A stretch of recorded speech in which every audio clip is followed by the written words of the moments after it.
Ok, sekarang kita akan unboxing Dashcam dual lens vehicle black box DVR full HD Alright, so antara speknya, alright, dia adalah HD video recording, ada HD display 45 inci, 170 degree wide angle. Ok, dia ada dua kamera so dia ada depan dan belakang. So loop recording ni maksudnya dia akan merakam cycle. So file-file yang lama tu dia akan delete dan dia akan rakam yang baru. So ada built-in G sensor yang mana kereta kalau korang parking, kalau ada gegaran dia akan record. Dan ada juga voice recording untuk merakam dalam kereta. So mari kita unboxing.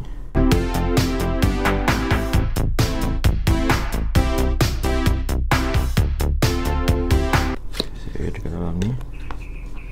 Alright, so kita ada bagi memory card 16GB. So korang boleh upgrade memory card ni kepada 32GB So packaging yang agak kemas.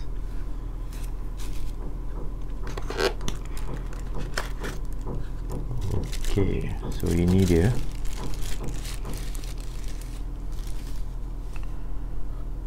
Dashcam touchscreen 4.5 inci. So korang boleh tengok, so dia agak besar. So ada flash kat sini, 170 wide angle lens, 12 megapixel dan aperture 1.8. So dari sini dia kata dia merekod HD 1080. Right. So ini bahagian atas dia.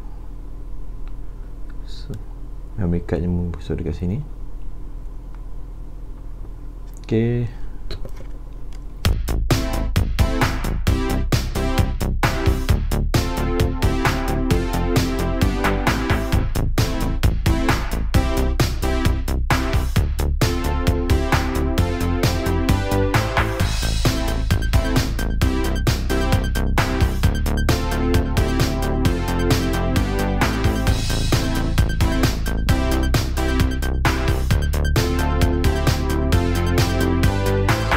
Apa yang korang akan dapat dalam packaging tersebut.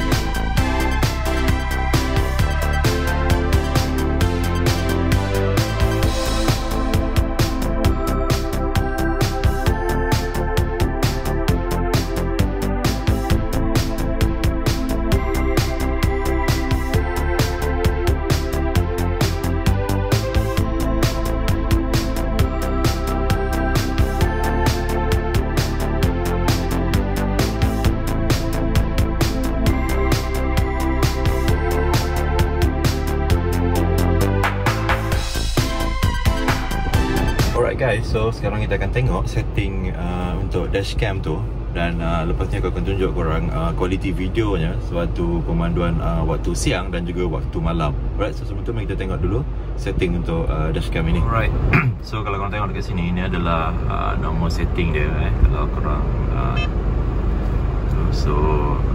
sorry agak silau sikit.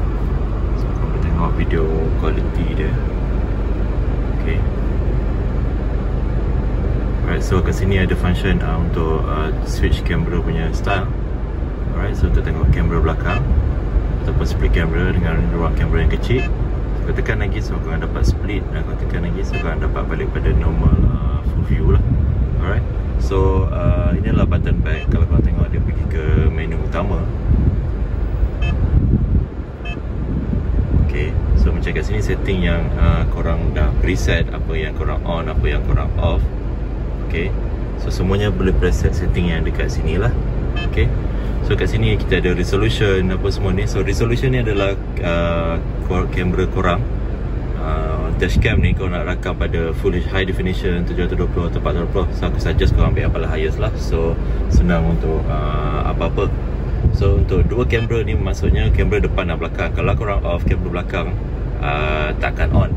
Right, kat sini cycle ni adalah maksud berapa panjang duration video yang korang akan ambil tu sebelum dia cut off menjadi satu video. So macam aku ambil 3 minit, dan senang sikit kalau aku nak tengok file tu nanti setiap 3 minit sahaja. Alright, so interval ni adalah jarak antara recording, antara video.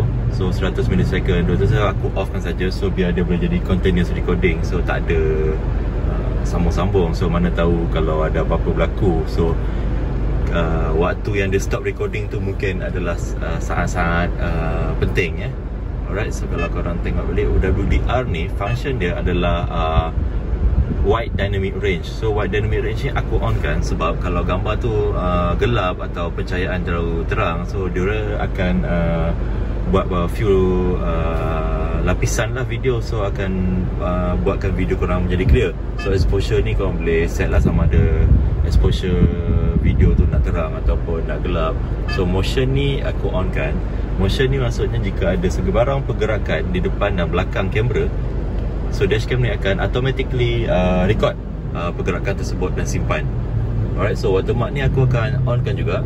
Alright, sebabnya jika berlaku apa-apa, sebagai contoh, so kita tak nak lah benda tu berlaku. Sebagai contoh, kalau ada accident, so ada watermark, tarikh masa, so adalah amat mudah pada polis dan insurans untuk sahkan video korang. Alright, so dekat sini adalah gravity. Gravity ni usually-nya aku offkan saja, tapi kalau kau nak onkan juga pun boleh. So kau boleh set yang mana satu, sebab gravity ni kadang-kadang kalau kita kau kena towing, naik atas lori ke apa semua, so ni adalah safety feature dia lah, so dia akan record. Alright, sound ni adalah sound untuk dalam kereta. Alright, so untuk merekod dalam kereta punya percakapan lah. So biasanya aku offkan je sebab hanya membesarkan file saja. So guard ni sebab tu korang parking, it's like macam parking sensor lah. Jika ada orang terlanggar kereta korang ke apa semua, so kereta tu bergegar, so dia akan record apa yang berlaku. Alright, jika berlaku apa-apa, korang boleh nampak kat sini ada button lock. So korang boleh lock. So bila button lock ni menyala, so korang akan lock video ni. So video ni bila dia orang cycle, dia takkan delete video tersebut, so dia akan simpan lah. So kalau korang nak unlock balik video tu, just klik lah, so button unlock tu akan hilang. So inilah penting setiap dashcam sebenarnya, yang ramai tak tahu, ramai yang tak pasti. So button lock ni, jika berlaku apa-apa, just tekan saja, so dia akan simpan file tersebut. Slot memory card. Okay, ni USB kamera belakang, ini kamera belakang, USB charging. Dan kat sini adalah button screen untuk kamera. So kalau sekiranya korang tak nak tengok screen ni, jika memandu, masuk mandu, so korang boleh offkan saja.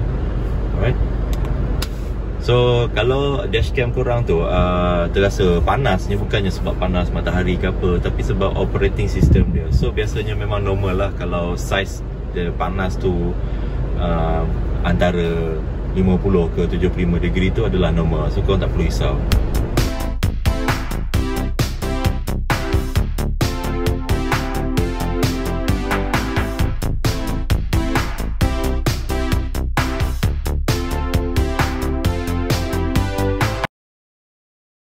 I never made it, but I know what it takes. I'm motivated by a mix of